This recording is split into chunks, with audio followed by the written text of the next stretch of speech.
मुंशी प्रेमचंद द्वारा रचित उपन्यास सेवा सदन भाग 8। गजाधर प्रसाद की दशा उस मनुष्य की सी थी जो चोरों के बीच में अशर्फियों की थैली लिए बैठा हो। सुमन का वह मुख कमल जिस पर वह कभी भंवरे की भांति मंडराया करता था, अब उसकी आंखों में जलती हुई आग के समान था। वह उससे दूर दूर रहता। उसे भय था कि वह मुझे जला ना दे। स्त्रियों का सौंदर्य उनका पति प्रेम है। इसके बिना उनकी सुंदरता इंद्रायण का फल है, विस्मय और दग्ध करने वाला। गजाधर ने सुमन को सुख से रखने के लिए अपने से जो कुछ हो सकता था सब करके देख लिया, और अपनी स्त्री के लिए आकाश के तारे तोड़ लाना उसके सामर्थ्य से बाहर था। इन दिनों उसे सबसे बड़ी चिंता अपना घर बदलने की थी।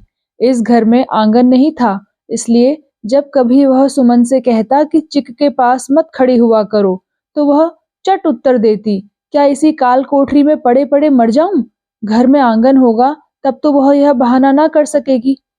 इसके अतिरिक्त वह यह भी चाहता था कि सुमन का इन स्त्रियों से साथ छूट जाए। उसे यह निश्चय हो गया था कि उन्हीं की कुसंगति से सुमन का यह हाल हो गया है। वह दूसरे मकान की खोज में चारों ओर जाता, पर किराया सुनते ही निराश होकर लौट आता। एक दिन वह सेठ जी के यहाँ से 8 बजे रात को लौटा तो क्या देखता है कि भोली बाई उसकी चारपाई पर बैठी सुमन से हंस हंस कर बात कर रही है। क्रोध के मारे गजाधर के होंठ फड़कने लगे। भोली ने उसे देखा तो जल्दी से बाहर निकल आई और बोली, अगर मुझे मालूम होता कि आप सेठ जी के यहाँ नौकर हैं तो अब तक कब की आपकी तरक्की हो जाती।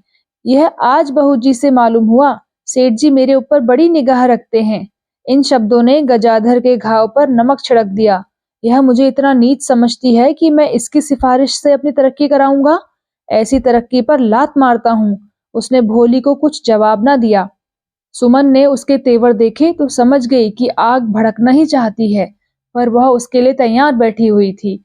गजाधर ने भी अपने क्रोध को छिपाया नहीं। चारपाई पर बैठते ही बोला, तुमने फिर भोली से नाता जोड़ा? मैंने उस दिन मना नहीं किया था। सुमन ने सावधान होकर उत्तर दिया, उसमें कोई छूत तो नहीं लगी है। शील स्वभाव में वह किसी से घटकर नहीं, मान मर्यादा में किसी से कम नहीं। फिर उससे बातचीत करने में मेरी क्या हेटी हुई जाती है? वह चाहे तो हम जैसों को नौकर रख ले। गजाधर बोला, फिर तुमने वही बेसिर पैर की बातें की। मान मर्यादा धन से नहीं होती। सुमन बोली, पर धर्म से तो होती है। गजाधर बोला, तो वह बड़ी धर्मात्मा है। सुमन बोली, यह भगवान जाने, पर धर्मात्मा लोग उसका आदर करते हैं। अभी रामनवमी के उत्सव में मैंने उसे बड़े बड़े पंडितों और महात्माओं की मंडली में गाते देखा।